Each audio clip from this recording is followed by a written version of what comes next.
terima kasih Kak Keke untuk doanya. Ibu Bapak Shalom, apa kabarnya? Kita masuk di awal bulan November, bulan penuh arwah.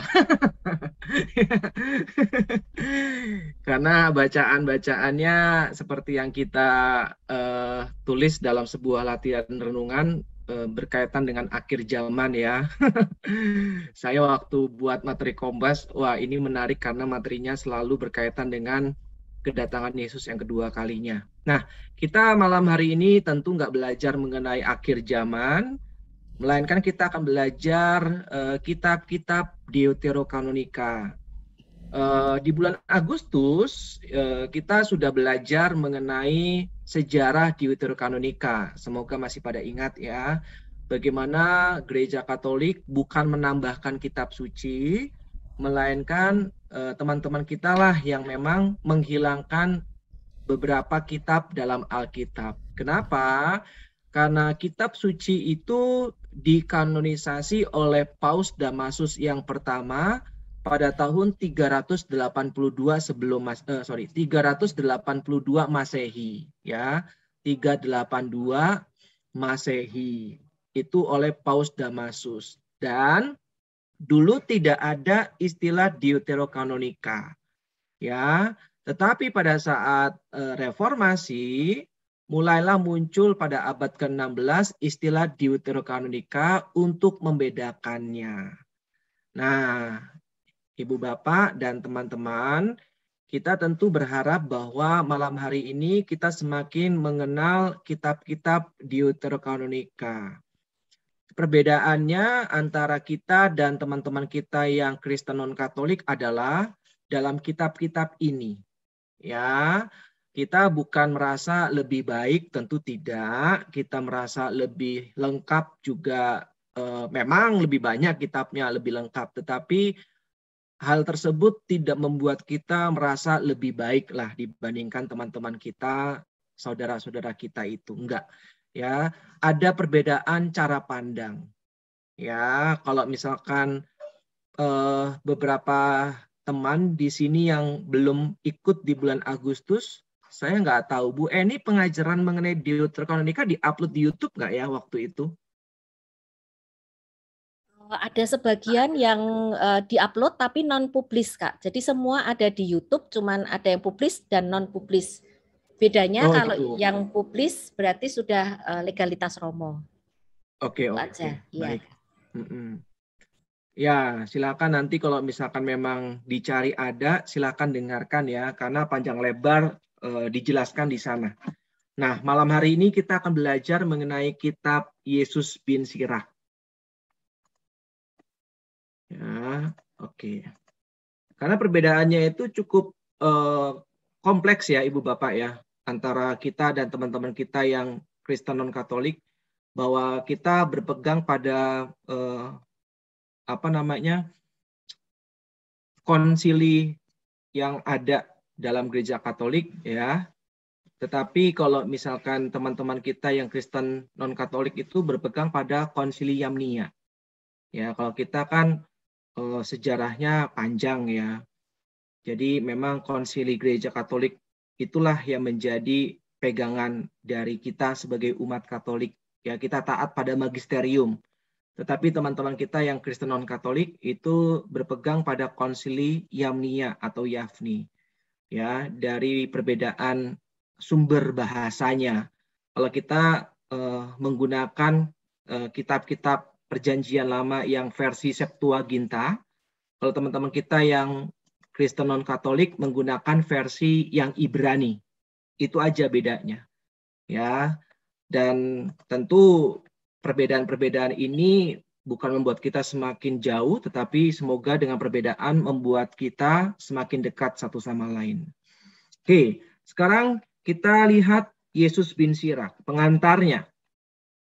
Ibu Bapak, kitab Putra Sirach atau Yesus bin Sirach itu adalah kitab yang paling panjang dan tampaknya juga paling penting di antara tulisan-tulisan Deuterokanonika. Ya, jadi Ibu Bapak, ini pengantar yang cukup penting bahwa kalau ditanya kitab apa yang paling panjang dalam Deuterokanonika, Jawabannya adalah Yesus bin Sirak. Dan yang paling penting juga adalah tulisan-tulisan dari Yesus bin Sirak. Ya, Kitab Putra Sirak termasuk golongan sastra kebijaksanaan. Maka kalau kita kelompokkan, ya, Yesus bin Sirak ini masuk dalam kitab-kitab kebijaksanaan, ya, seperti kebijaksanaan Salomo dan sebagainya. Ya, kemudian juga pengkhotbah termasuk sastra kebijaksanaannya. Itu kitab pengkhotbah juga termasuk sastra kebijaksanaan. Nah, kitab ini juga mempunyai nama lain dalam bahasa Latin yaitu Ecclesiasticus. Ya, harap dibedakan dengan Ecclesiastes. Ini dua nama yang berbeda, dua istilah yang berbeda. Kalau Yesus bin Sirak itu namanya Ecclesiasticus. Tetapi kalau pengkhotbah itu adalah Ecclesiastes. Ecclesia itu artinya gereja. Maka nama ini kira-kira artinya kitab gereja. Ya, mungkin karena kitab ini dianggap tulisan paling penting saat itu yang dibacakan di dalam jemaat. Ya, jadi di dalam jemaat saat itu salah satu kitab yang sering dibacakan adalah kitab Yesus bin Sirak ini. Ya, maka dikatakan salah satu kitab yang paling penting di antara tulisan-tulisan Deuterokanonika yang lain. Lalu yang berikutnya, kitab ini adalah satu-satunya kitab yang penulisnya kita ketahui dengan relatif pasti. Nah, ya. Dengan relatif pasti. Coba kita buka Sirah 50 ayat 27. Kalau orang Jawa sirah itu kepala ya. Siramu. Itu kasar banget ya. Oke. Sirah 50 ayat 27, silakan satu orang volunteer tolong bacakan. Sirah 50 ayat 27. Di dalam kitab ini termaktublah pengajaran tentang pengertian dan pengetahuan oleh Yesus bin Sirak bin Eleazar dari Yerusalem, yang meluap-luapkan kebijaksanaan dari dalam hatinya. Oke, terima kasih Kak Mei. Di dalam kitab ini termaktublah pengajaran tentang pengertian dan pengetahuan oleh Yesus bin Sirak. Jelas ya, jadi yang menulis adalah Yesus bin Sirak. Maka disebut putra Sirak. Bin Eleazar dari Yerusalem. Ya. Oke. Dari keterangan tersebut tampak bahwa kitab ini merupakan sebuah pengajaran tentang kebijaksanaan hidup. Kenapa? Karena di bawah itu ditulis yang meluap-luapkan kebijaksanaan dari dalam hatinya. Jadi memang ini adalah kitab kebijaksanaan, ya, sastra kebijaksanaan yang pengajarannya tentang kebijaksanaan dalam kehidupan. Oke ya. Nah, sekarang kita baca Sirah 51 ayat 23. Silakan.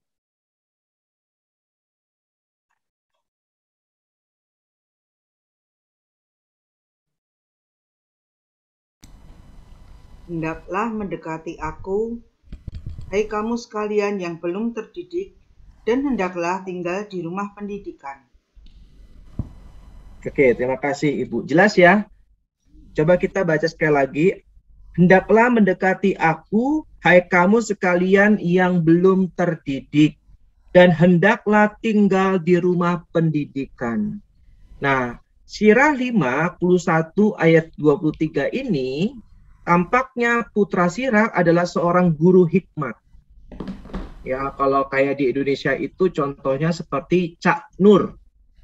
Ya, Nurkolis Majid ya, itu sangat terkenal guru ya yang berhikmat, ya, guru yang bijaksana. Kalau dulu ada Gus Dur ya, atau sekarang misalkan NU itu sangat terkenal ya, salah satunya Gus Baha. Nah, saya sangat suka mendengar tausiah beliau ya, Gus Baha. Itu sangat intelektual beliau. Kalau di ke Jakarta itu ada papanya Najwa, yaitu Profesor Kruai Shihab. Nah, seperti itulah kurang lebih. Ya, jadi memang saat itu Putra Sirak bisa dianggap sebagai seorang guru hikmat yang membuka sekolah kebijaksanaan di Yerusalem. Nah, kalau di Katolik itu rasanya seperti Romo Diarkara ya, SJ, yang akhirnya mendirikan Sekolah Tinggi Filsafat Diarkara, tempat Romo Effendi dulu belajar filsafat itu di sana. Ya, itu sekolah filsafat paling oke di seluruh Indonesia. Isinya orang-orang hebat semua di sana, pengajar-pengajarnya. Ya, nah kurang lebih seperti itu. Ya, untuk mengajar soal moral dan religius kepada kaum muda. Perhatikan, jadi yang diajarkan adalah perihal moral dan religius kepada kaum muda. Ya, dan yang ia sapa adalah anakku. Ya, jadi sapaannya adalah anakku. Ini pengantarnya. Cukup jelas ya Ibu Bapak ya. Semoga tidak ada kebingungan. Kalau ada boleh nanti tanya ya. Nah, kemudian kita masuk ke bagian isi. Ada beberapa poin penting. Yesus bin Sirak menekankan yang pertama dalam kitabnya, dalam tulisannya adalah takut akan Allah. Dikatakan bahwa takut akan Allah merupakan tanggapan terhadap anugerah hikmat yang diberikan oleh Allah. Nah, kalau ada yang tanya takut akan Allah itu apa? Ya, bukan takut dihukum. Ya, bukan takut nanti dapat kutukan. Nah, ini seringkali salah ya Ibu Bapak ya. Misalkan kita nggak ke gereja, nggak ikut misa, kita malas, lalu ada sesuatu yang apes menimpa kita, lalu kita berpikir, wah saya dapat hukuman dari Tuhan. Ya, atau kita mulai malas berdoa, mulai malas baca firman, lalu usaha kita tiba-tiba bangkrut.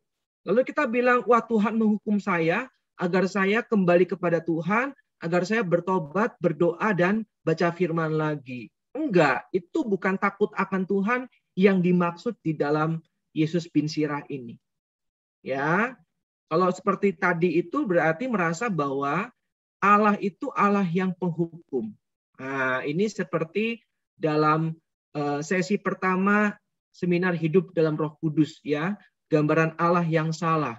Salah satunya Allah seperti seorang hakim yang memutuskan hukuman kepada orang yang bersalah. Nah, artinya kita belum mengenal Allah dengan baik. Ya, seringkali kita berpikir bahwa wah, saya apes hidupnya, saya menderita hidupnya karena saya dihukum oleh Allah. Padahal nggak segampang itu. Ya, oke. Gagasan ini merupakan salah satu gagasan kunci dalam kitab Putra Sirah ini. Jadi gagasan kunci salah satunya dalam kitab Yesus bin Sirah adalah takut akan Allah. Ya, kalau kita buat materi mengenai temanya takut akan Allah, nah silakan cari seputar Yesus bin Sirah. Ingat, tetap berangkat dari Injil, tetapi untuk poin-poin penguatan boleh dari Perjanjian Lama atau dari Perjanjian Baru di luar Injil. Nah, kalau takut akan Allah, nggak usah repot-repot, cari aja di Yesus bin Sirah. Ya, karena memang ini topik penting dalam kitab Putra Sirah ini. Nah, dalam Sirah bab 1 ayat 11 sampai dengan 20 mengungkapkan bagaimana takut akan Allah ini membawa kebahagiaan bagi hidup. Nah, ini bisa dijadikan langkah konkret. Nah, bagaimana caranya kita dapat hidup bahagia? Yang pertama, hiduplah dalam takut akan Allah.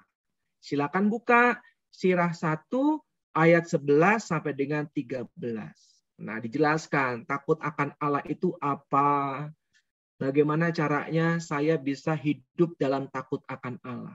Jadi langkah konkret yang pertama. Oke ya. Kita buka bersama yuk. Sirah 1 ayat 11 sampai dengan 13. Silakan satu orang volunteer.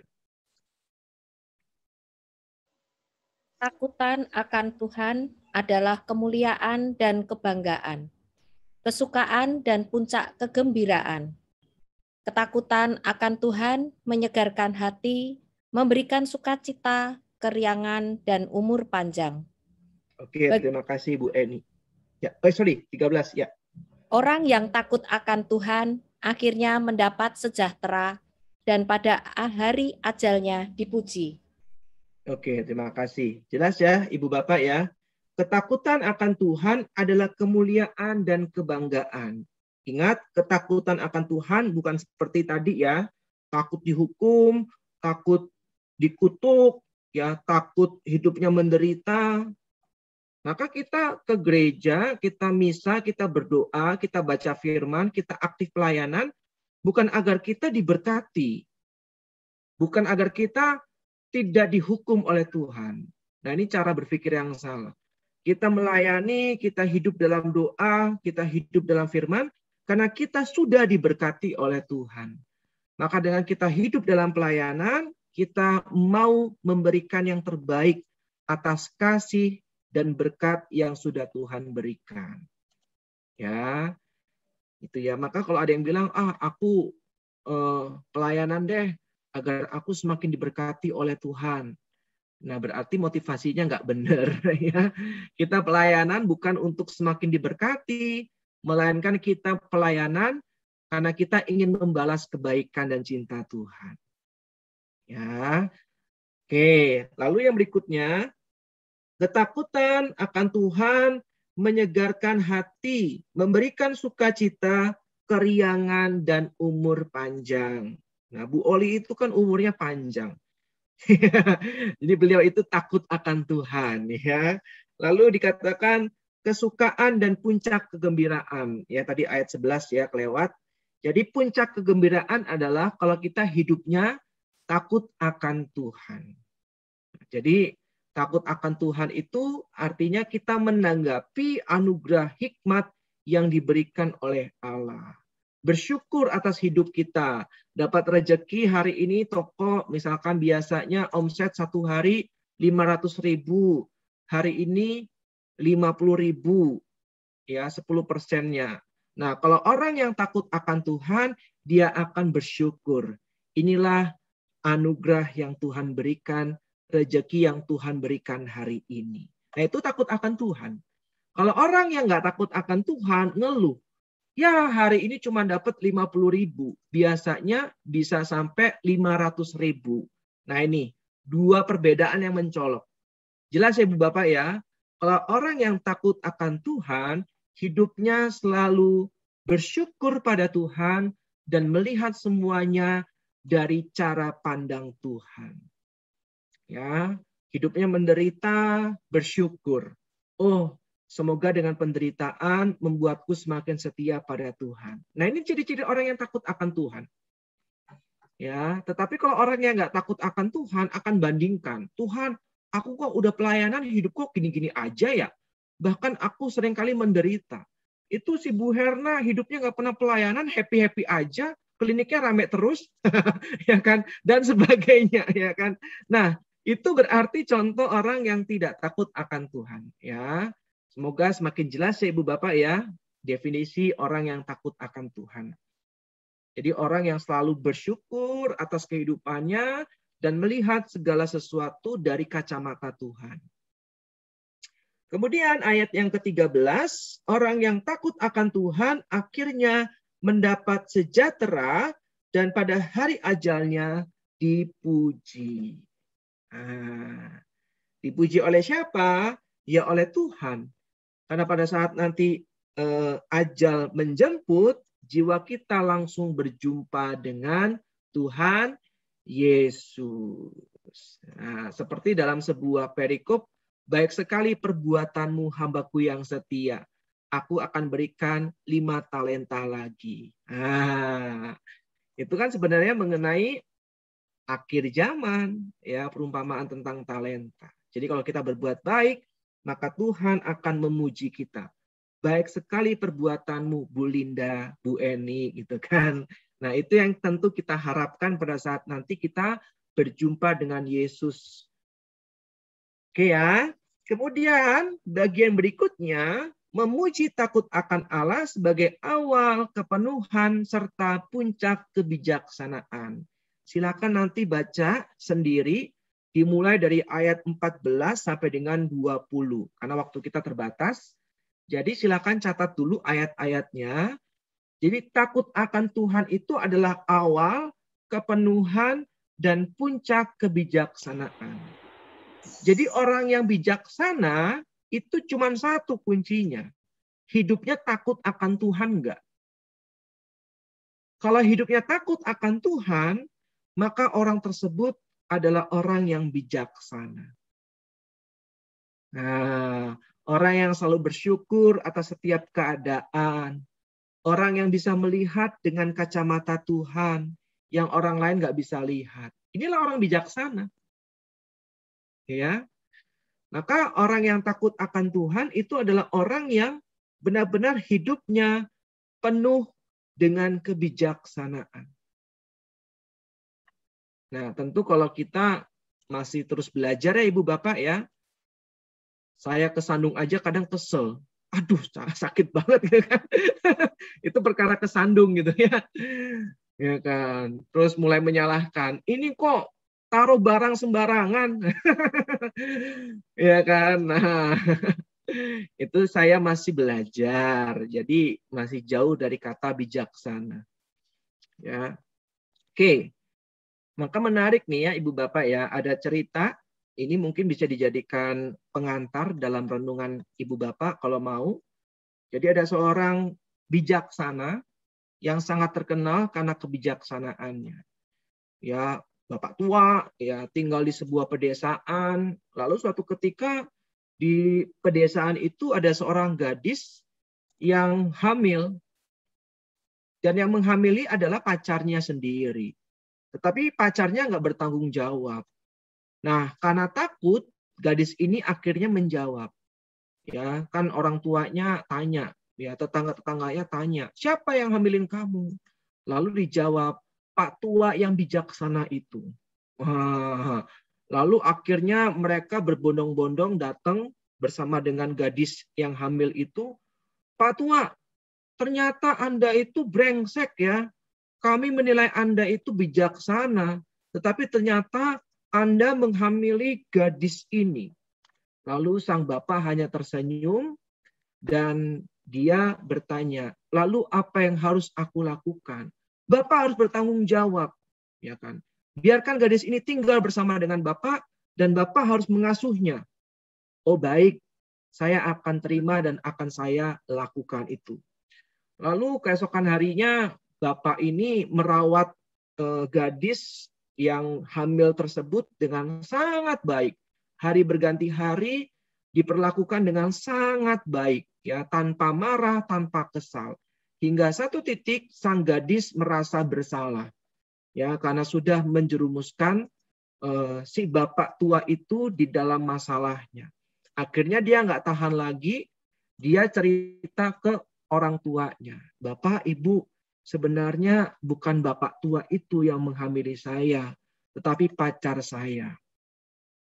Karena pacar saya nggak berani bertanggung jawab, akhirnya dia kabur. Dan karena saya takut, sehingga saya mencari orang lain untuk bertanggung jawab. Nah, akhirnya orang tuanya itu merasa bersalah, tetangga-tetangganya juga merasa bersalah, lalu datang kepada bapak tua ini untuk minta maaf. Lalu bapak tua ini hanya tersenyum dan pergi masuk ke dalam rumahnya kembali. Bagi saya, inilah orang yang bijaksana, artinya orang yang tidak terpengaruh pujian dan hinaan dari orang lain.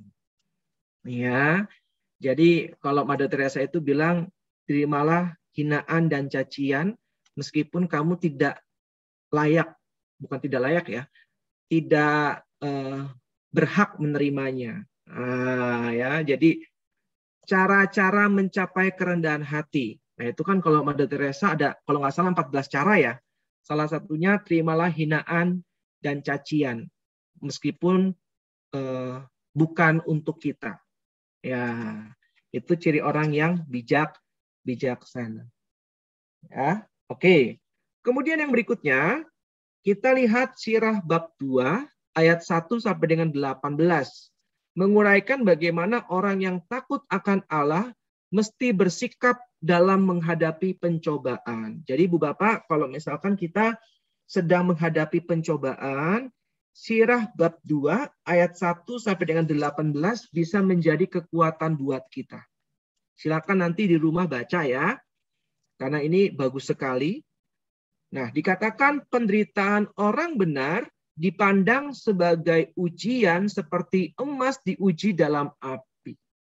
Coba kita buka ayat yang ke-6-nya. Satu orang volunteer tolong bacakan.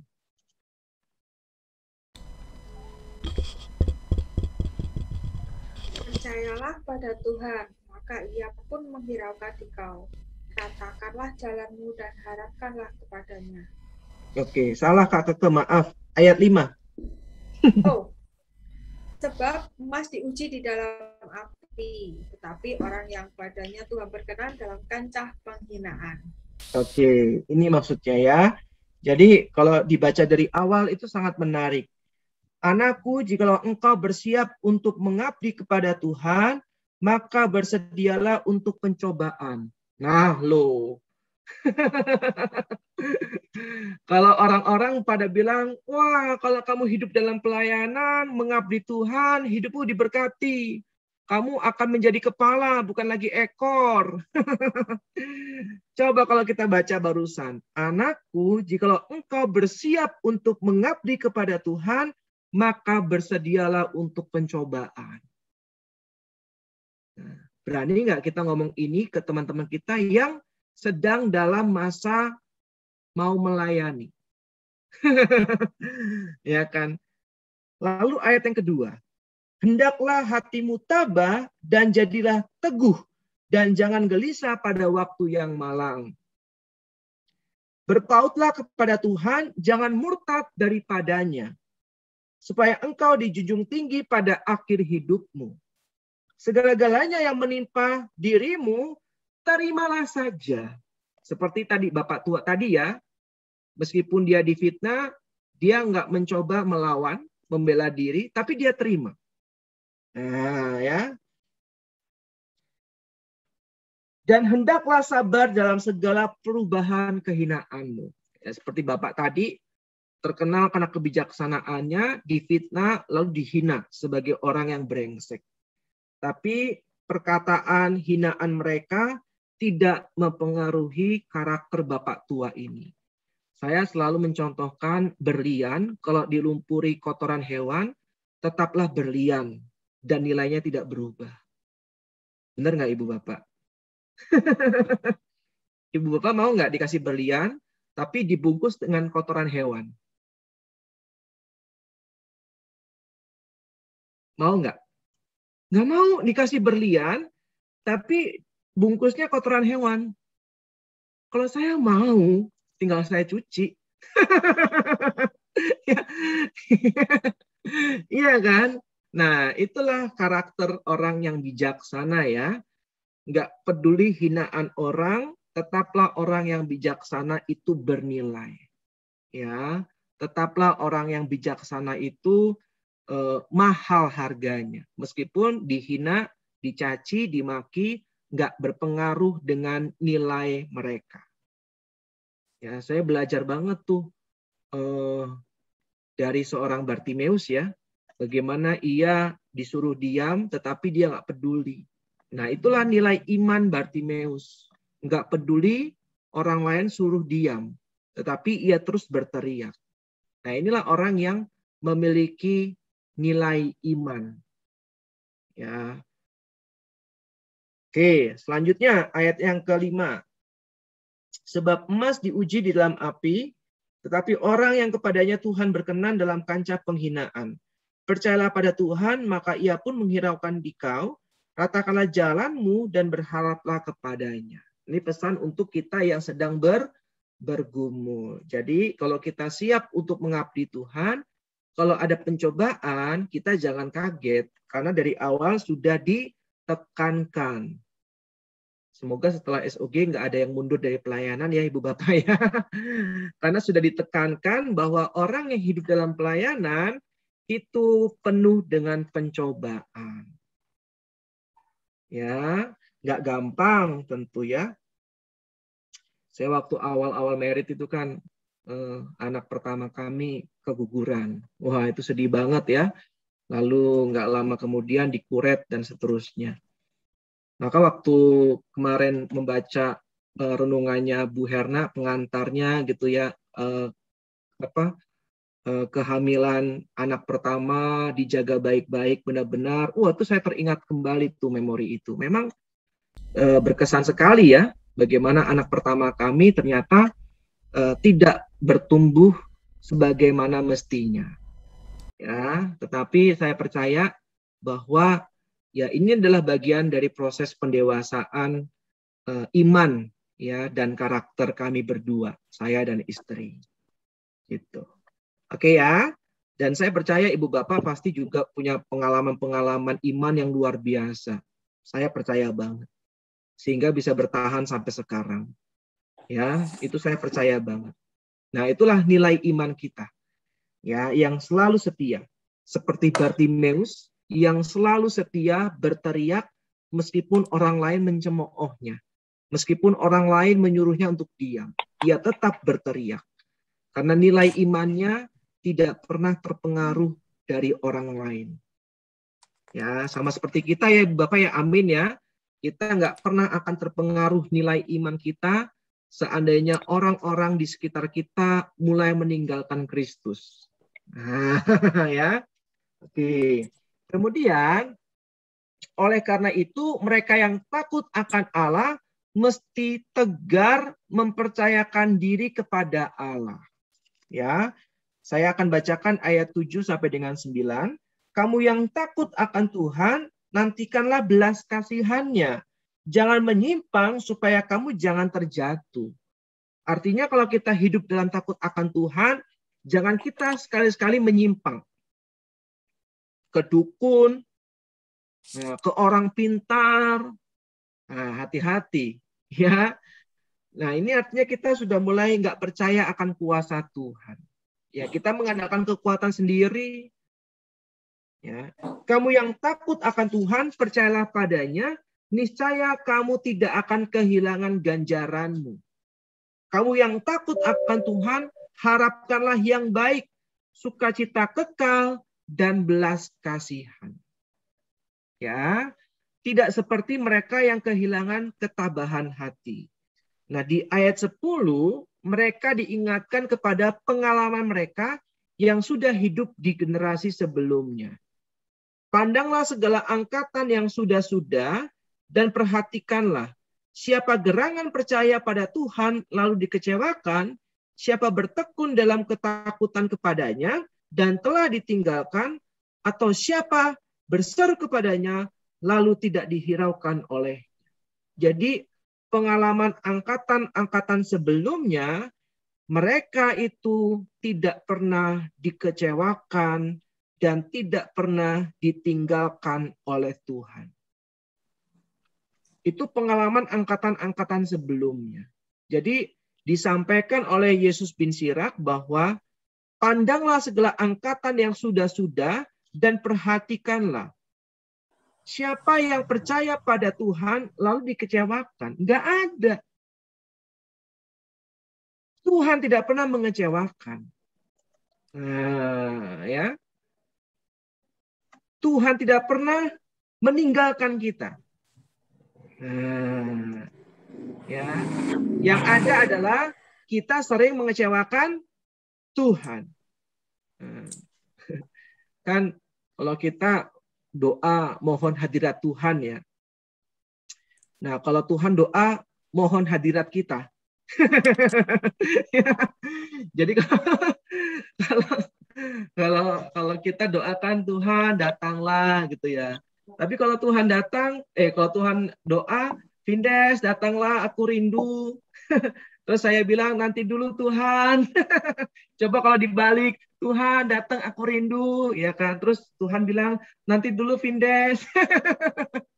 Nah, kadang kita ego ya, kita minta Tuhan datang, come to me God, gitu kan. Tapi kalau Tuhan yang bilang, come to me Vindes, mau nggak langsung datang? Ya, jadi memang perlu refleksi. Ya, seringkali kita merasa bahwa kita minta Tuhan datang ke dalam hati kita. Tapi jangan lupa, Tuhan sering meminta kita datang ke dalam hatinya. Betul ya Ibu Bapak ya? Cuman kita mau nggak hidup di dalam hati Tuhan. Nah itu. Ya, jadi doanya dua.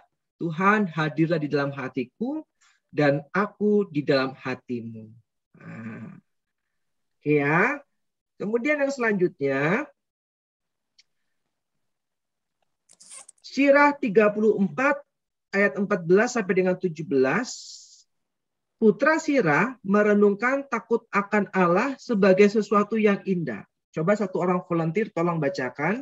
Syirah bab 34 ayat 15. Kita lompat cukup jauh nih. Silakan.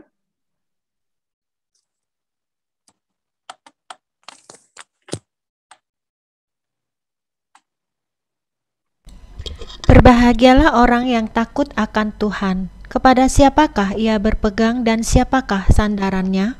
Oke, terima kasih Bu Herna.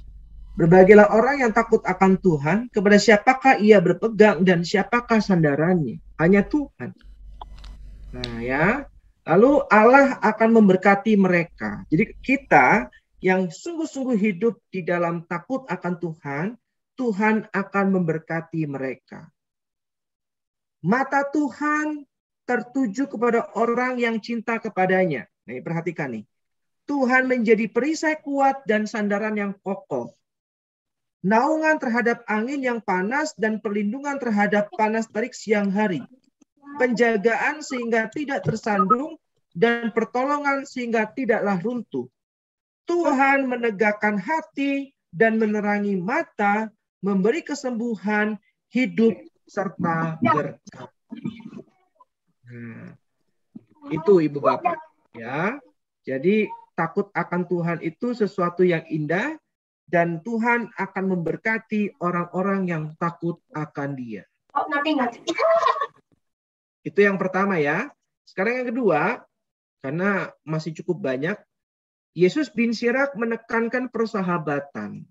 Jadi Ibu Bapak kalau misalkan mau membawakan tema persahabatan, Yesus bin Syirah bisa menjadi salah satu acuannya, ya, karena banyak. Jangan cuma Amsal. Apa? Kalau di Amsal itu seorang sahabat menaruh kasih setiap waktu. Setiap waktu. Nah, kita jangan hanya Amsal, ya. Kita cari di Yesus bin Syirah. Ya, kalau di SOG kita belajar yang beda aja, biar kelihatan keren aja gitu kan. Nah, kita lihat persahabatan merupakan topik yang amat diperhatikan oleh Putra Syirah. Lebih daripada penulis Alkitabiah lainnya. Bayangkan Ibu Bapak. Jadi tema persahabatan itu amat diperhatikan oleh Yesus bin Syirah lebih daripada penulis Alkitab lainnya, termasuk penulis kitab Amsal. Nah, jadi kalau misalkan kita benar-benar mau menjelaskan mengenai makna persahabatan, carilah di dalam kitab Yesus bin Syirah ini. Contoh nih, dalam bab 6 ayat 5 sampai dengan 17 diberikan nasihat bagaimana mesti menghidupi persahabatan. Nah, jadi bagaimana caranya kita menghidupi persahabatan kita? Udah ada.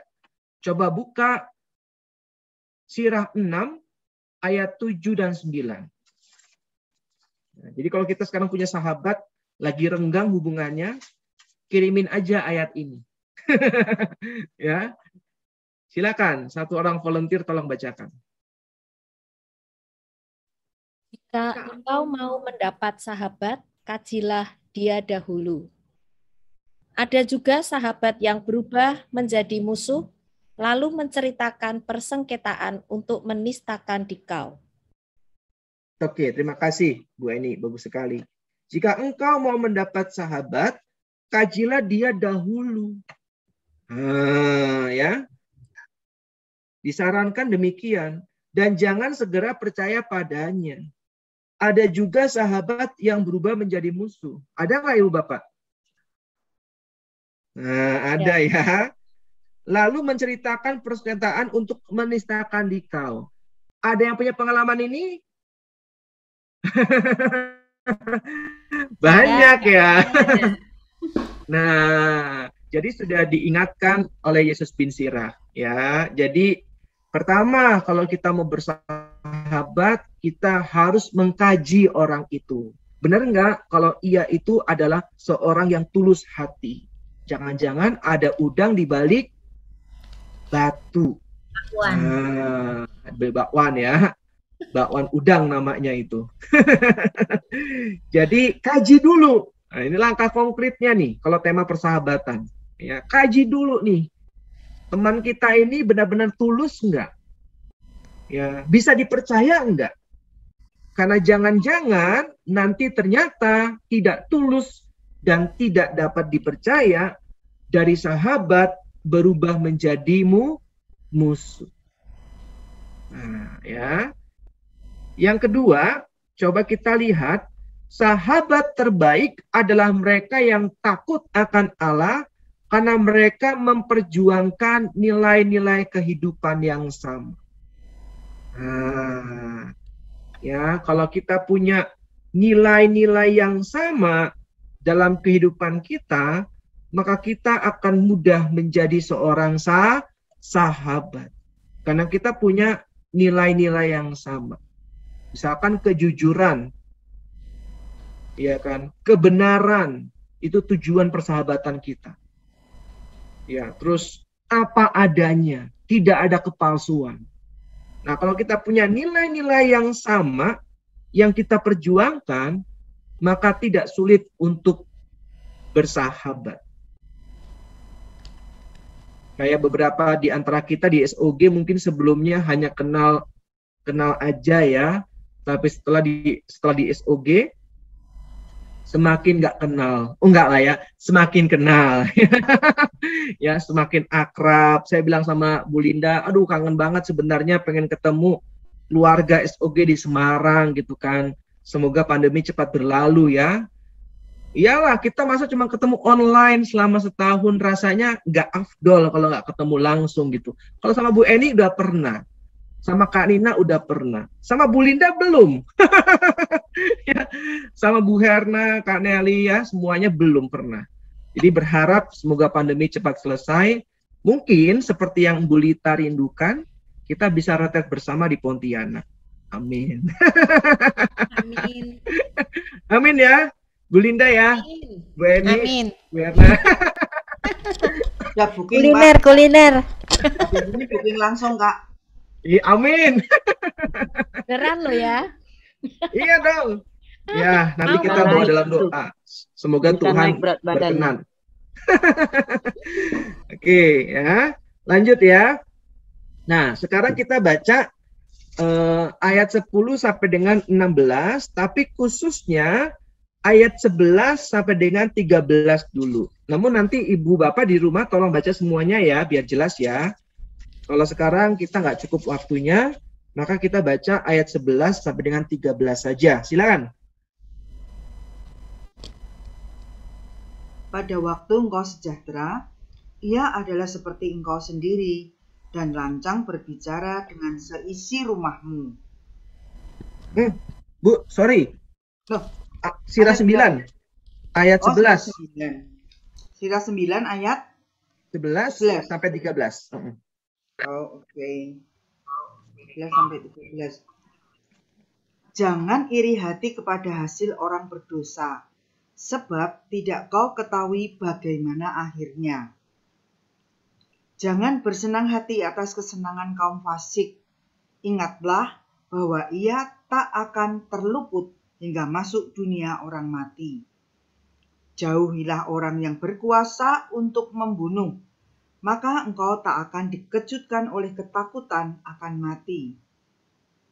Namun jika engkau mendekatinya, jangan berbuat salah apapun juga, agar ia jangan mencabut nyawamu. Insafilah bahwa engkau melangkah di tengah-tengah perangkap-perangkap, serta berjalan di atas tembok kota. Oke, terima kasih Bu Linda, sangat baik. Jangan iri hati kepada hasil orang berdosa. Nah, kalau ada teman sukses, teman berhasil, ya kita jangan iri hati, ya. Jangan-jangan hasilnya dapat dari hal-hal yang tidak jujur, ya. Lalu yang berikutnya dikatakan apa? Sebab tidak kau ketahui bagaimana akhirnya. Ingat ya, Ibu Bapak, segala sesuatu di bawah langit itu ada masanya. Ya, jangan lupakan itu. Termasuk masalah kita. Masalah kita itu ada expired-nya. Ya. Jadi jangan takut untuk terus berproses, karena segala sesuatu di bawah langit itu ada masanya. Ada expired-nya. Ya, termasuk pergumulan kita, ketakutan kita, itu ada expired-nya. Sabar saja. Ya, itu tantangan terbesarnya ya. Justru sabar itu nggak gampang.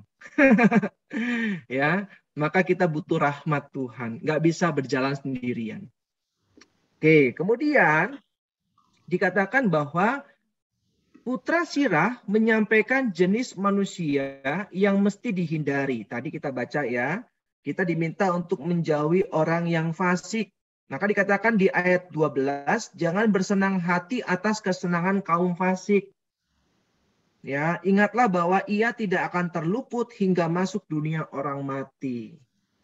Ya, jauhilah orang yang berkuasa untuk membunuh. Hati-hati nih. Maka engkau tidak akan dikejutkan oleh ketakutan akan mati dan seterusnya. Artinya bahwa kita diminta untuk berhati-hati terhadap orang-orang yang mungkin punya kuasa di dalam kehidupan.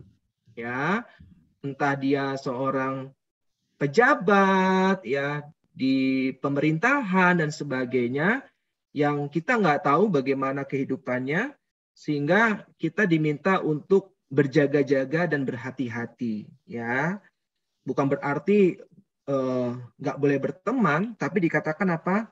Kita harus menjauhinya, itu artinya tidak bersahabat, tetapi boleh tetap berteman. Ya, karena memang sebenarnya saya itu nggak setuju kalau dikatakan politik itu kotor ya, tetapi oknumnya yang kotor ya, karena politik itu kan dikatakan bahwa kita makan itu karena hasil dari politik. Kita minum itu karena hasil dari politik ya. Jadi kalau ada yang mengatakan politik itu kotor, rasanya kurang tepat ya. Tetapi oknum yang menjalankan politik itu yang kotor ya. Maka Paus Fransiskus itu justru mengajak kita umat Katolik untuk terjun dalam politik. Nah, politik praktis tentunya ya, agar kita ikut ambil bagian dalam kemajuan negara di mana kita tinggal. Itu salah satu misi Gereja Katolik. Ya, kita ikut ambil bagian untuk membantu negara ya semakin sejahtera. Keren ya Gereja Katolik ya, ada misi itu. Ya, maka Paus Fransiskus mengajak kita untuk aktif dalam kegiatan politik. Karena memang politik itu netral ya. Kalau ada yang mengatakan politik kotor, rasanya kurang tepat. Oknumnya yang kotor. Oke. Kemudian dikatakan bahwa, coba kita lihat ayat 14 sampai dengan 16. Silakan satu orang volunteer bacakan.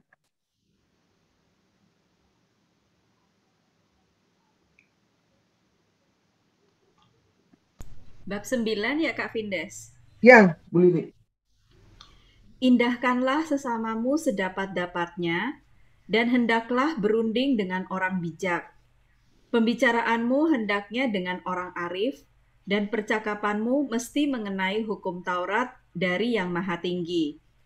Orang jujur hendaknya menjadi teman makan, dan ketakutan akan Tuhan hendaknya kebanggaanmu. Sampai ayat berapa, Kak Vindes? Ayat 16 cukup. Terima kasih, Bu Lili.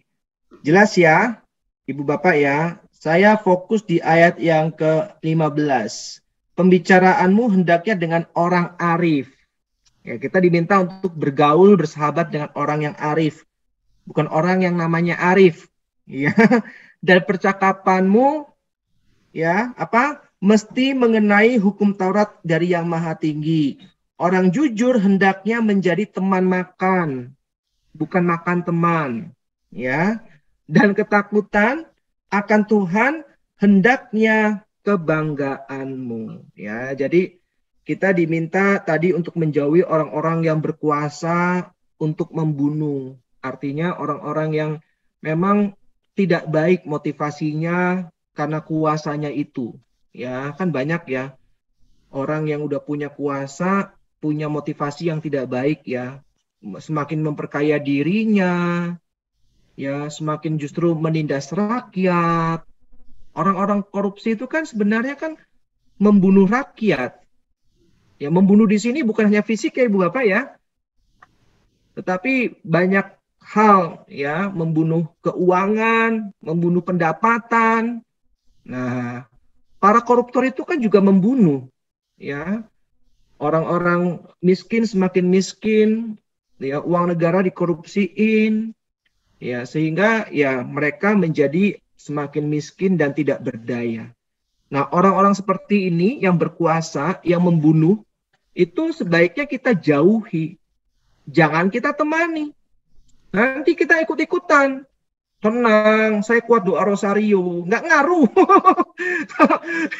Jangan masukkan diri ke dalam pencobaan. Maka dikatakan tuh, ya, ayat 13 tadi ya, insafilah bahwa engkau melangkah di tengah-tengah perangkap. Hati-hati. Udah tahu orang-orang tersebut nggak jujur. Kita tahu nggak baik. Kita masih bergaul dengan mereka. Ya.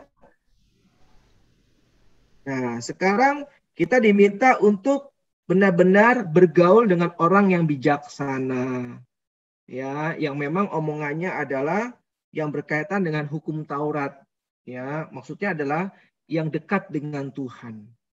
Ya, itu maksudnya. Jadi kita sama-sama belajar untuk mencari seorang sahabat yang memang sahabat itu benar-benar pribadi yang jujur, terbuka, dapat dipercaya, dan juga hidupnya takut akan Tuhan. Ya, itu sahabat-sahabat yang Tuhan inginkan dalam kehidupan kita. Boleh berteman dengan siapa aja, tapi kalau bersahabat, pilih-pilih. Ya, ingat, pergaulan yang buruk merusakkan kebiasaan yang baik. Maka semenjak saya ikut Tuhan gitu ya, saya hidup di dalam Tuhan, beberapa teman SMA saya itu ngajak saya dugem, ngajak saya clubbing dulu ya waktu saya masih kuliah. Saya udah nggak mau lagi gitu kan. Saya benar-benar lost contact dengan mereka. Mereka bilang saya sombong ya nggak apa-apa gitu kan. Tetapi one day mereka akan tahu kenapa saya menolak. Dan akhirnya betul, selang beberapa tahun, akhirnya mereka kontak saya lagi dan tahu kenapa saya menolak mereka. Bukan karena saya sombong, tapi saya tahu kalau saya masuk dalam pergaulan itu, maka saya bisa terjerumus lebih dalam. Nah, saya nggak mau. Nah, itu ya. Jadi akan ada waktunya, Tuhan akan bantu kita untuk semakin teguh dengan pendirian kita. Asalkan semuanya berjalan di dalam kebenaran. Ya, banyak orang itu takut ditinggalkan sahabat-sahabatnya kalau nggak ikut-ikutan mereka. Betul nggak Ibu Bapak? Ya, takut nanti nggak punya teman lagi, nggak punya sahabat lagi kalau nggak ikut-ikutan mereka gitu. Padahal tahu kalau mereka itu salah. Nah, tenang aja, kalau kita tetap berpegang pada kebenaran, maka suatu saat Tuhan akan buka semuanya dan orang-orang lain akan memahami kita, ya, menghargai keputusan kita. Oke, kemudian yang berikutnya, sekarang menurut Sirah 22 ayat 19 sampai dengan 26, persahabatan akan hancur oleh caci maki, kencokakan, membuka rahasia, dan pukulan cedera. Nah, Ibu Bapak, ini tolong diingat ya.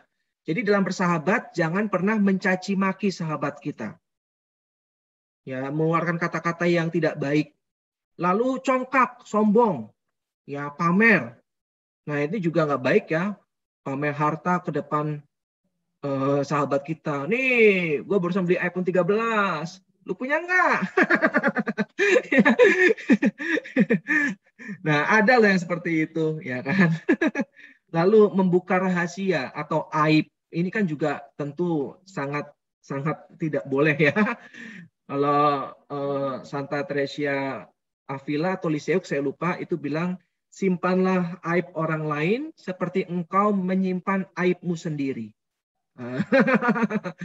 Ya, simpanlah aib orang lain seperti engkau menyimpan aibmu sendiri. Kenapa aib orang lain kita gampang umbar, tapi aib sendiri kita nggak pernah umbar? Nah, itu kan nggak adil. Kalau kita mau mengumbar aib orang lain, kita harus berani mengumbar aib kita sendiri. Berani nggak coba? Kalau nggak berani, ya jangan lakukan itu terhadap orang lain. Ya. Nah, kemudian pukulan cedera itu maksudnya kekerasan ya Ibu Bapak ya. Jangan gampang mukul teman, jangan gampang kita menyakiti dengan apa ya hal-hal yang tidak baik ya. Bercanda-bercandaan. Kalau kita sebagai orang tua sih udah enggak ya. Dulu kan waktu SMA gitu ya. Main toyor kepala, ya kan, akhirnya ribut berantem. Saya pernah seperti itu soalnya, ya kan, jadinya ribut pukul-pukulan, padahal cuma bercanda awal-awalnya. Nah itu ya, jadi itu sebaiknya nggak dilakukan. Ya, ini mungkin kita bisa berikan kepada anak-anak kita ya, Ibu Bapak ya, yang mungkin masih sekolah, masih kuliah, agar anak-anak kita boleh memilih sahabat yang terbaik, ya, menghindarkan mereka dari sahabat yang tidak baik. Oke, nah dalam memilih sahabat, ya itu ada lagi Sirah 37 ayat 1 sampai dengan 6. Silakan dicatat aja, nanti dibaca. Orang mesti berhati-hati terhadap mereka yang cuma namanya saja kawan. Atau kawan yang akan berubah menjadi musuh. Dan orang yang hanya mau berkawan kalau situasinya menyenangkan. Ini banyak sekarang. Ya, kalau ada enaknya, ada senangnya, baru temennya. Tapi kalau misalkan temennya lagi susah, itu temen lagi susah, tolong. Enggak, gue bukan temennya dia. Kalau lagi susah, lagi menderita, bukan temen saya. Tapi kalau lagi happy, lagi senang, temen gue tuh. Nah, itu yang sering kali terjadi ya. Oke, tetapi jangan melupakan seorang kawan dalam perjuangan. Yuk kita buka Sirah 37 ayat yang ke-6. Silakan satu orang volunteer.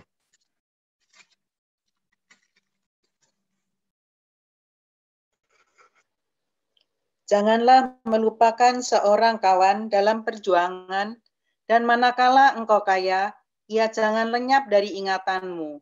Amin, terima kasih Bu Nani. Coba kita diingatkan seperti ini loh. Ya, janganlah melupakan seorang kawan dalam perjuangan. Ya. Dan manakala engkau kaya, ia jangan lenyap dari ingatanmu. Nah. Ya, jadi jangan cuma dalam masa-masa kita menderita, berjuang bersama, kita ingat, tapi kalau kita udah kaya, udah sukses, kita melupakan mereka yang berjuang bersama-sama dengan kita. Jadi Yesus bin Sirak ini lengkap banget loh, bahas tentang persahabatan. Ya, yang harus dihindari, yang harus ditemani, persahabatan yang harus kita capai seperti apa, itu semua lengkap ada dibahas. Ya. Oke, sekarang yang ketiga, berbicara mengenai kehormatan dan rasa malu. Nah, Ibu Bapak, dalam konteks budaya di mana putra sirah hidup, kehormatan seorang ditentukan oleh apa yang dipikirkan oleh orang lain terhadap dirinya dan tempat seseorang di dalam masyarakat. Mungkin sampai sekarang ya Ibu Bapak ya. Kalau sekarang kan kehormatan juga apa kata orang kan. Terus jabatan juga mempengaruhi kan di dalam masyarakat. Ya, orang yang punya jabatan tinggi itu semakin memiliki kehormatan di dalam masyarakat. Sampai sekarang rasanya ya. Ya. Nah, dalam Sirah 4 ayat 20 sampai dengan 6 ayat yang keempat, Yesus bin Sirah membedakan rasa malu yang mendatangkan dosa dari rasa malu yang merupakan kemuliaan dan kasih karunia. Jadi ada dua jenis rasa malu menurut Yesus bin Sirah. Yang pertama, ia mendatangkan dosa, dan yang merupakan kemuliaan dan kasih karunia. Untuk ini kita baca untuk lebih jelasnya. Coba kita baca Sirah bab 4 ayat 21 sampai dengan ayat yang ke-28. Silakan satu orang volunteer.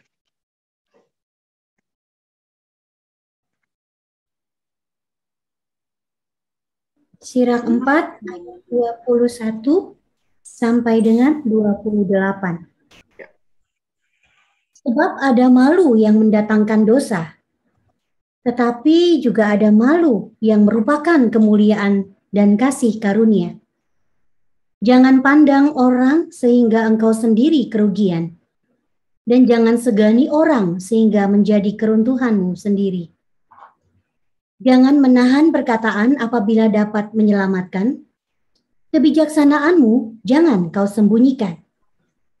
Sebab kebijaksanaan dikenal dalam bicara, dan pengajaran ternyata dari ucapan lidah.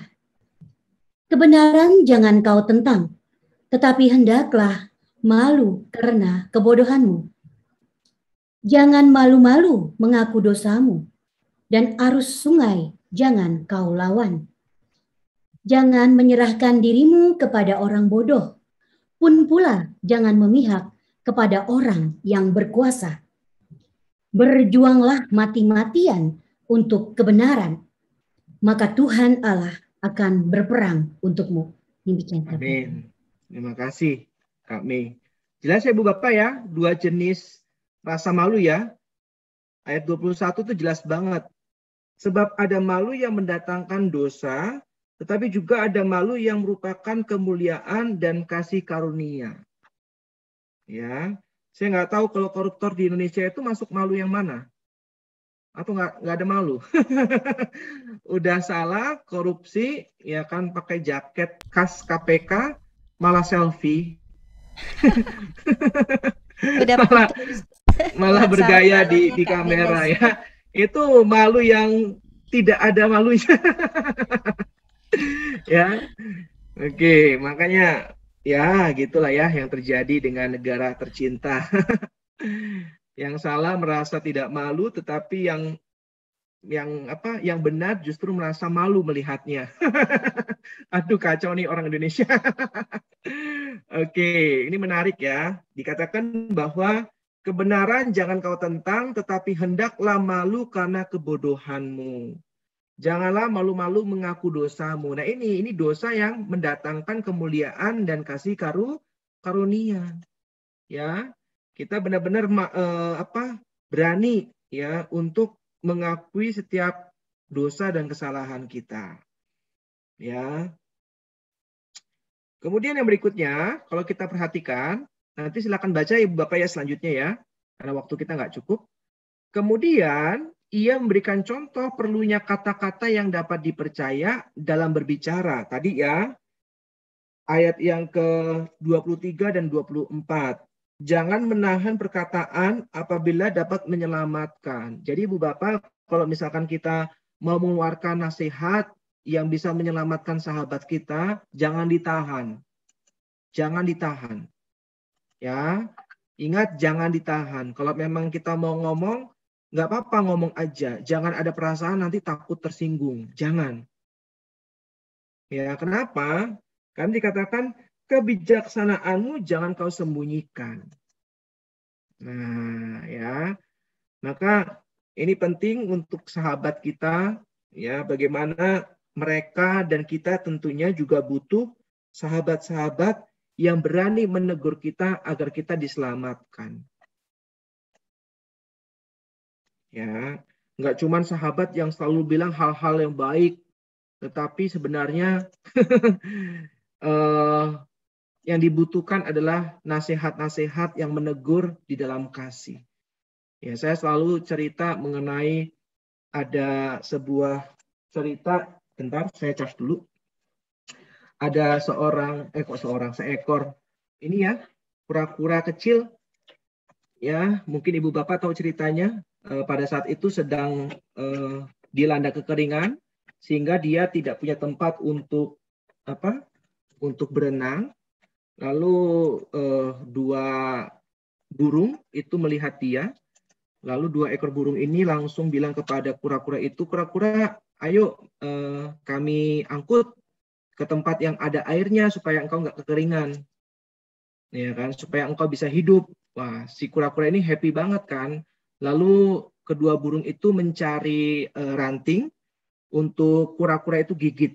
Nah, singkat cerita akhirnya kura-kura itu bisa terbang karena dibawa oleh dua burung ini dan dia gigit ranting pohon dengan giginya. Wah, dia happy banget kan bisa terbang. Lalu burung yang lain lewat bilang, wah kura-kura ini nggak tahu diri ya, nggak tahu malu ya kan, nyusahin burung aja gitu kan, nggak tahu apa kalau dia berat gitu kan. Lalu kura-kura ini dalam hati kesel banget kan, tapi kalau dia ngomong, dia bales, dia jatuh kan, karena kan kalau ngomong lepas tuh gigitannya. Akhirnya dia menahan amarahnya. Lalu datanglah burung yang kedua. Wah, hebat ya kamu kura-kura, nggak punya sayap tapi bisa terbang. Lalu kura-kura ini nggak tahan menahan kebahagiaannya, ya dia sombong ya, karena dibilang hebat bisa terbang. Iyalah, saya hebat. Belum ngomong saya hebat, udah keburu jatuh duluan. Ya, karena terkadang yang menjatuhkan kita itu bukanlah hinaan atau cacian, melainkan pujian yang tidak pada tempatnya. Nah, maka berhati-hatilah terhadap pujian, karena kalau kita tidak bijaksana menerimanya, maka itu bisa menjadi bumerang dalam hidup kita. Ya, oke. Saya tausiah ya. Berikutnya, kemudian ia memberikan contoh perlunya kata-kata ini tadi udah, dan sikap yang tepat kepada Allah. Jadi ibu bapak, sikap yang tepat kepada Allah itu dijelaskan oleh Yesus bin Sirah. Ya, coba nanti buka dan baca bab 5 ayat 1 sampai dengan 8. Oke, Bapak ya, saya lanjut ya. Silakan dicatat dulu karena malam hari ini waktu kita sangat terbatas. Poin-poinnya sangat banyak Yesus bin Sirah ini. Karena tadi di awal dibilang kan, salah satu paling penting dalam tulisan-tulisan Deuterokanonika dan juga yang paling panjang. Maka isinya banyak banget. Ya, silakan dicatat, nanti dibuka dan dibaca. Ya, bagus. Kemudian Yesus bin Sirah juga bahas mengenai perempuan. Ya, perempuan dalam bab 9 ayat 1 sampai dengan 9. Itu dijelaskan dengan begitu detail oleh Yesus bin Sirah ini. Putra Sirah memberi daftar perempuan yang mesti dihindari. Nah, jadi kalau kita punya anak laki-laki, ya ini Bu Herna kan beberapa anaknya laki-laki kan ya. Itu bisa dikasih, ya Bu Eni ini Daniel kasih Sirah bab 9 ayat 1 sampai dengan 9 nih Daniel baca, ada nggak dia? Jadi disaring ya Kak Vindes. Iya, memberi daftar perempuan yang mesti dihindari. Ada coba sampai sedetail itu. Nah, silakan nanti baca. Jangan dilupakan bahwa putra Sirah hidup dalam konteks patriarkal atau patriarkis, ya, di mana seorang suami mempunyai kuasa besar atas istri.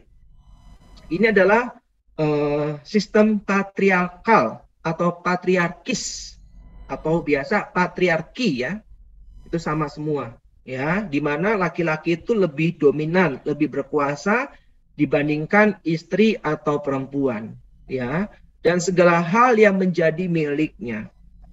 Sampai sekarang rasanya masih ya, Walaupun kita sudah hidup di zaman modern, tetapi beberapa daerah masih menganut sistem patriarkal ini ya, Ibu Bapak ya, setuju ya?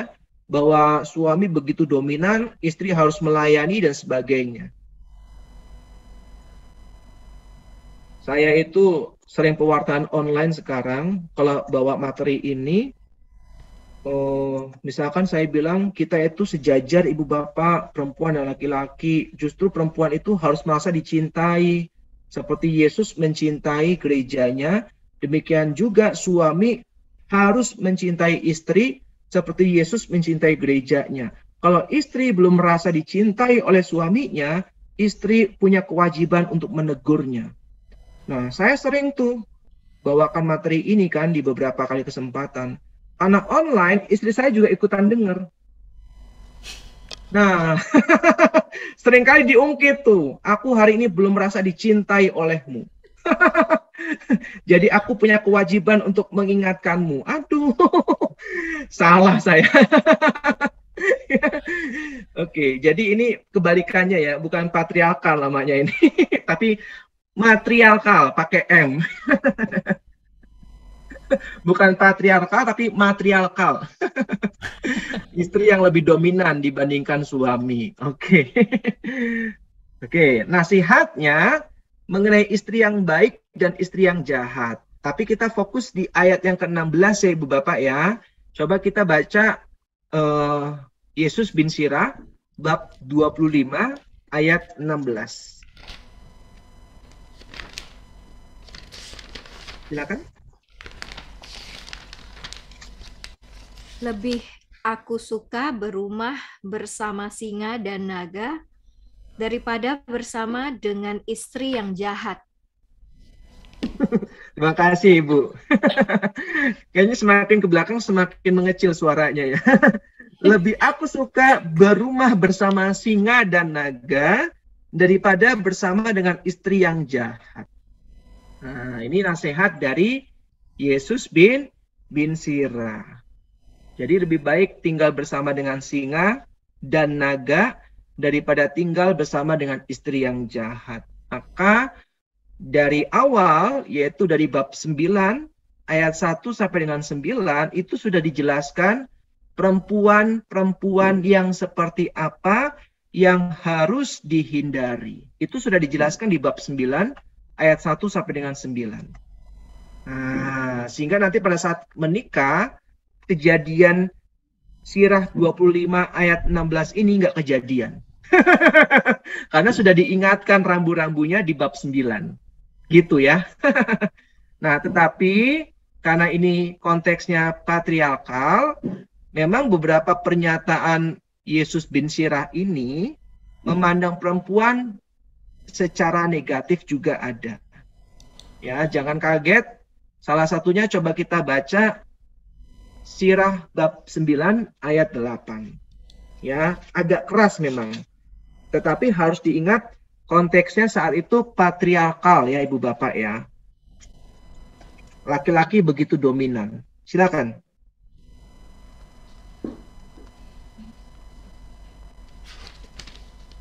Daripada perempuan yang cantik, palingkanlah pandanganmu. Jangan memandang keelokannya yang bukan kepunyaanmu. Banyak yang sudah disesatkan keelokan perempuan, dan syahwat dinyalakannya bagaikan api. Nah, terima kasih Bu Carolina. Maka diminta untuk pakai tahu ya maksudnya ya. Nah, enggak lah ya. Nah, ini yang disalahkan siapa? Perempuan. Ingat saat itu konteksnya patriarkal. Nah, laki-laki lebih berkuasa, maka korbannya yang disalahkan adalah perempuan. Nah, kasihannya perempuan itu di situ. Maka dikatakan beberapa pernyataan Putra Sirah itu memang masih memandang perempuan secara negatif. Ya, ingat ini bukan hal yang yang menjatuhkan. Kita harus lihat konteksnya ya Ibu Bapak ya, bahwa konteksnya saat itu adalah konteks patriarkal. di mana laki-laki begitu dominan, laki-laki begitu berkuasa, dan perempuan selalu menjadi korban. Saat ada ketahuan berzina, yang diadili kan perempuannya di hadapan Yesus. Benar nggak? Yang Yesus menulis di atas tanah. Laki-lakinya kemana coba? Padahal yang berbuat dosa siapa? Nggak mungkin perempuan itu sendirian. Iya kan? Nah, laki-lakinya dibiarin pergi, perempuannya yang ditangkap dan diadili. Itulah sistem patriarkal. Ya, perempuan selalu jadi korban. Ya. Oke, silakan catat ayat-ayat yang lain supaya menguatkan. Ya, kita lanjut ke poin berikutnya yaitu poin yang ke E. Nah, realitas yang serba berpasangan. Gambaran tentang realitas yang serba berpasangan yang terdapat dalam Sirah 37 ayat 7 sampai dengan 15 bisa dipandang sebagai usaha putra Sirah untuk menjelaskan bagaimana Allah yang Maha Kuasa dan Maha Baik bisa ada bersama-sama dengan kejahatan. Jadi selalu berpasangan nih. Ya, nanti silakan buka ya Ibu Bapak ya. Allah yang Maha Kuasa dan Maha Baik itu ada bersama dengan kejahatan. Nah, itu dijelaskan. Ya, kalau misalkan ada yang tanya, kok ada kejahatan sih? Di mana Allah? Nah, coba buka Yesus bin Sirah bab 37 ayat 7 sampai dengan 15. Ya. Oke. Kemudian selanjutnya, Yesus bin Sirah mengajak kita untuk merenungkan kenyataan bahwa hari-hari tertentu menjadi istimewa, sementara hari-hari lainnya tetap menjadi hari biasa. Ya, jadi silakan baca nanti bab 33 ayat 7 sampai dengan 9. Ada hari-hari yang istimewa, ada hari-hari yang biasa. Kemudian disampaikan juga fakta dualisme di dalam kenyataan di dunia ini. Dan pada akhirnya ia mengembalikan semua itu kepada Sang Pencipta. Coba kita baca bab 33 ayat 14 mengenai dualisme. Silakan satu orang volunteer tolong bacakan. Yang berhadapan dengan yang jahat ialah yang baik, dan kehidupan berhadapan dengan maut. Demikian pun orang yang berdosa berhadapan dengan orang yang takwa. Oke, terima kasih Bu Lucia. Jadi kalau ada yang tanya, kenapa kok Tuhan tetap membiarkan ada orang jahat di tengah-tengah orang baik? Nah, ini jawabannya. Bahwa memang dikatakan tadi ya, yang berhadapan dengan yang jahat ialah yang baik. Inilah dualisme. Dan kehidupan berhadapan dengan maut. Demikian pun orang yang berdosa berhadapan dengan orang yang takwa. Itu memang sudah ada. Ya, memang seperti itu keadaannya. Ya. Nah, Yesus bin Sirah memberikan pesan kepada anak-anak muda, kepada murid-muridnya. Memang ada seperti itu. Kita orang baik berhadapan dengan orang jahat. Kita sebagai bos misalkan, sebagai majikan di dalam usaha kita, kita punya karyawan yang nggak jujur, ya kita berhadapan dengan mereka, orang-orang yang tidak jujur.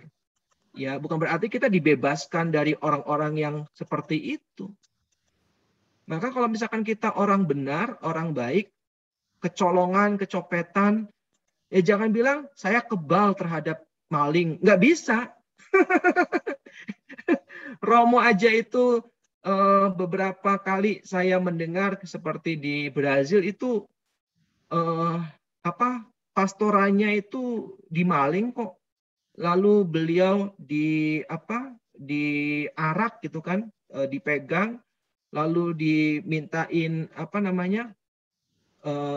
kunci untuk buka berangkas, ya kan. Lalu tabernakelnya juga dibongkar, ya, hostinya dibuang, terus pialanya dibawa. dan seterusnya. Itu terjadi, ya. Bukan berarti kita yang dekat dengan Tuhan bebas dari orang-orang yang seperti itu, enggak, ya. Atau kita bebas dari kecelakaan, ya enggak juga, itu kan. Ya, bahwa ya kita berhadapan dengan maut, kita berhadapan dengan orang jahat dalam keseharian kita. Dan itu hal yang memang sangat-sangat wajar. Ya, karena memang faktanya demikian. Oke ya. Lalu semuanya dikembalikan kepada Sang Pencipta. Di ayat yang ke-15, pandanglah semua buatan yang maha tinggi, semuanya berpasang-pasangan, yang satu berhadapan dengan yang lain. Maka kalau ada hitam, selalu ada putih. Disebut hitam karena ada yang namanya putih. Kita disebut orang benar karena ada orang yang tidak benar. Ya, kita disebut orang baik karena ada orang yang tidak baik. Nah, itulah realita kehidupan. Kalau kita dibilang orang ganteng, orang cantik, berarti enggak lah ya, karena semua ciptaan Tuhan baik adanya. Oke, kemudian yang berikutnya, dengan demikian dualisme kejahatan dan kebaikan berada dalam rencana Allah sendiri. Nah, ini yang mau ditekankan oleh Yesus bin Sirah. Mereka berjalan berdampingan dan menurut Yesus bin Sirah, baik kejahatan maupun kebaikan itu berada dalam rencana Allah. Ya, oleh karena itu tidak ada figur setan. Ini kakak pernah tanya ya waktu itu roh yang yang jahat yang berasal daripada Tuhan datang kepada Saul. Ya, Raja Saul ya. Masa roh jahat datang daripada Tuhan?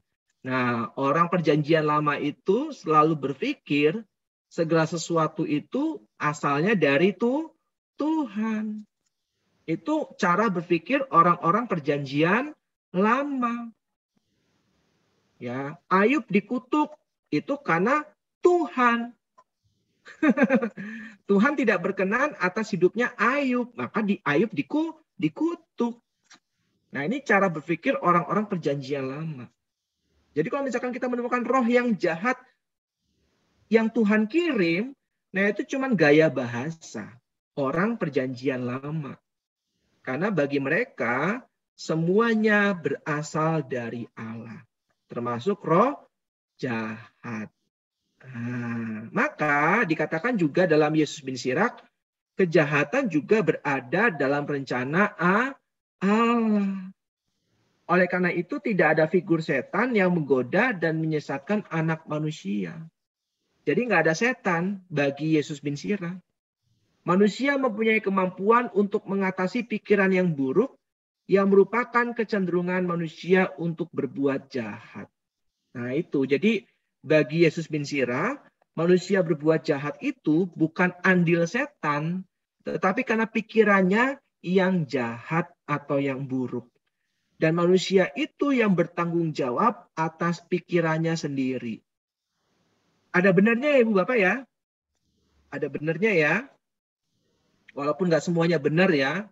Karena kita tahu bahwa sampai titik tertentu kejahatan itu bukan lagi atas kemauan manusia, tapi ada kuasa iblis.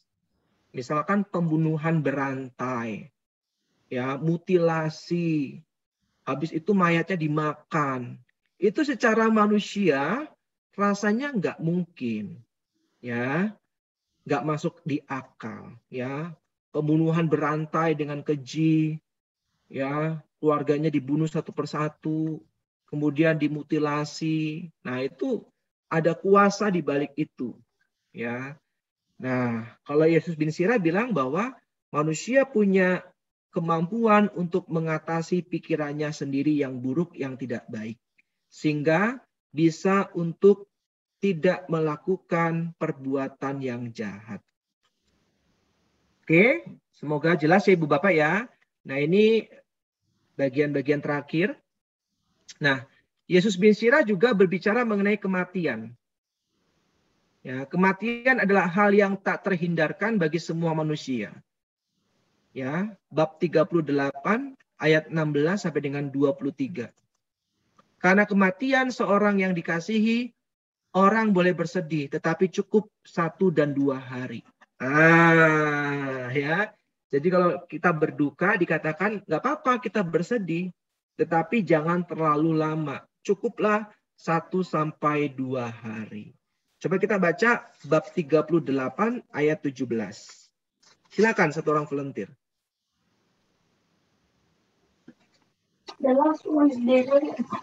Hendaklah menangis dengan pedih dan meratap dengan sangatnya, dan berkabunglah sebagaimana layak baginya. 1-2 hari supaya engkau jangan dicela. Kemudian hendaklah menghibur hatimu atas kesedihanmu. Amin. Terima kasih Bu Ria. Hendaklah menangis dengan pedih dan meratap dengan sangatnya. Dianjurkan malahan. Ya. Dan berkabunglah sebagaimana layak baginya. 1-2 hari supaya engkau jangan dicela. Kemudian hendaklah menghibur hatimu atas kesedihanmu. Nah, ini pesan yang sangat jelas ya Ibu Bapak ya. Dari Yesus bin Sirah kepada kita yang mungkin kita bersedih atas kematian saudara kita, orang tua kita, ya, diminta untuk ya menangis aja. Ya dikatakan meratap dengan sangat, ya nggak apa-apa. Ya, tetapi 1-2 hari supaya jangan dicela. Setelah itu hiburkanlah hatimu.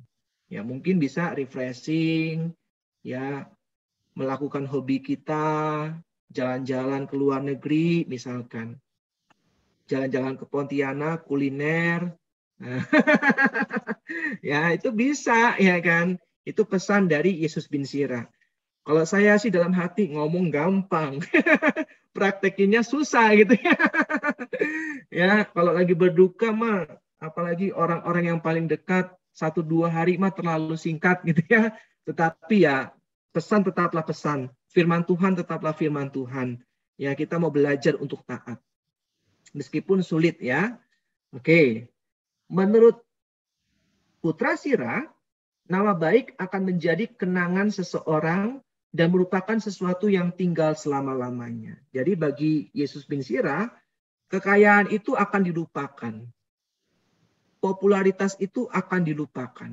Tetapi nama baik itu akan menjadi kenangan yang abadi, yang tinggal selama-lamanya.